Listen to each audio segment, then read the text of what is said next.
गौरांग जी, बात करें तो देखिए सुबह से हमने कई सारी जो न्यू एज टेक कंपनीज हैं उनकी भी चर्चा कर ली है। और क्या आप समझते हैं कि यहाँ पे बाइंग इंटरेस्ट फिर से लौटता हुआ दिखा है? क्योंकि आप देखिए जोमेटो में जबरदस्त मूव है, पीबी फिनटेक अच्छा चाल दिखा रहा है, पेटीएम के शेयर में फ्राइडे को ही काफी अच्छा मूव था।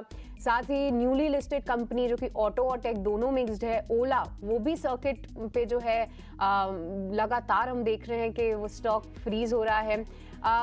क्या नजरिया रखते हैं आप इन न्यू एज टेक कंपनीज पे, और आपकी टॉप बेट्स यहाँ पे कौन सी हैं गौरांग जी?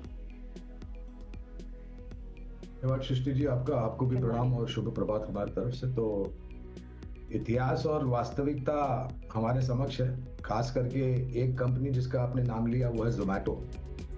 अ, मेरे ख्याल से हमने हमारे चैनल 18 हाउस स्वदेश पर जब ये लिस्ट होने वाला था 76 के आसपास, मेरे ख्याल से इसका भी फ्लोर प्राइस था, जिस प्रकार से ओला इलेक्ट्रिक का 76 का फ्लोर प्राइस था। और दोनों में ही ओला इलेक्ट्रिक और जोमेटो में हमने आईपीओ के समय भी चर्चा की थी। आईपीओ के पहले, आईपीओ के पश्चात, लिस्ट होने के बाद जो इतिहास रहा है, 76 का स्टॉक और जोमेटो का मेरे ख्याल से 140-150 तक गया और फिर आईपीओ के भाव के नीचे फिसला, क्योंकि नतीजे बहुत नकारात्मक आए थे।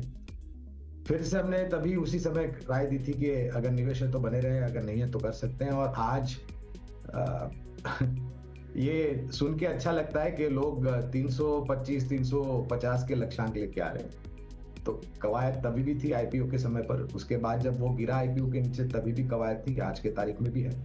और मेरा हमारा जो एक दृष्टिकोण था सृष्टि के ब्लिंकिट से योगदान, जो कि एक बहुत भारी बोझ के रूप में बैलेंस शीट पर बैठ रहा था, अब वो कमाऊ बेटा हो चुका है और बहुत ही शानदार तरीके से योगदान दे रहा है। तो आज के तारीख में भी निवेश की राय है। ओला इलेक्ट्रिक में अगर आईपीओ में निवेश किया है तो बने रहे। एक ही दिक्कत है, सर्किट पे सर्किट लग रहा है।